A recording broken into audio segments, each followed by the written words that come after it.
नमस्कार, स्वागत आहे सर्वांचे रुचिरा स्वादिष्ट किचनमध्ये। आज आपण मोनॅको बिस्किटची चाट रेसिपी बनवणार आहोत। हे जे मोनॅको चाट आहे ते अगदी झटपट तयार होते। ज्याप्रमाणे शेवपुरी लागते खायला त्याचप्रमाणे हे मोनॅको चाट लागते खायला। अतिशय सोपा आहे बनवायला, झटपट तयार होते। चला तर मग बनवायला सुरुवात करूयात। तर या ठिकाणी साहित्य पाहूयात। तर इथे एक मोनॅको बिस्किटचा पुडा घेतलेला आहे, एकदम बारीक कट केलेला कांदा घेतलेला आहे, टोमॅटो घेतलेला आहे, एकदम बारीक कट करून कोथिंबीर घेतली आहे आणि सगळ्यात बारीक जी शेव असते ती शेव घेतलेली आहे, चिली फ्लेक्स घेतलेले आहे, टोमॅटो सॉस घेतलेला आहे आणि चाट मसाला घेतलेला आहे।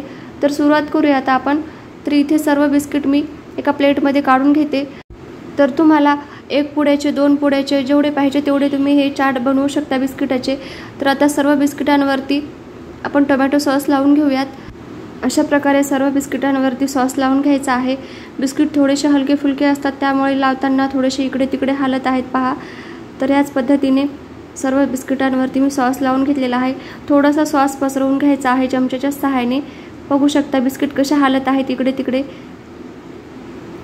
तर या प्रकारे मी सॉस लावून घेतलेला आहे। आता आपण यावरती एकदम बारीक कट केलेला कांदा टाकून घेऊयात। सर्व बिस्किटांवरती मी कांदा टाकून घेतला। त्याच पद्धतीने टोमॅटो देखील टाकून घेऊयात सर्व बिस्किटांवरती। छोटे छोटे बिस्किट असतात त्यामुळे जास्त याच्यावरती बसत नाही टोमॅटो कांदा। आता चाट मसाला टाकून घेऊयात सर्व बिस्किटावर। याप्रमाणे चाट मसाला देखील टाकून घ्यायचा आहे बिस्किटांवरती। आता आपण जे चिली फ्लेक्स आहेत ते टाकून घेऊयात। तर चिली फ्लेक्सच्या ऐवजी तुम्ही लाल तिखट देखील टाकू शकता ह्यावर, किंवा नाही टाकलं तरी पण चालेल।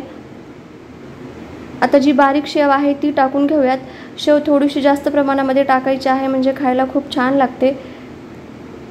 तर याच प्रकारे सर्व बिस्किटांवरती शेव टाकून घ्यायची, जेवढी बसेल तेवढी शेव टाकून घ्यायची। या शेवमुळेच आपल्या चाटला खूप छान टेस्ट येते।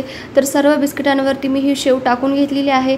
सर्व बिस्किटांवरती आता थोडी थोडी कोथिंबीर टाकून घेऊयात। या बिस्किटामध्ये थोडे प्रमाणात मीठ असते त्यामुळे यामध्ये मीठ टाकण्याची आवश्यकता नाही।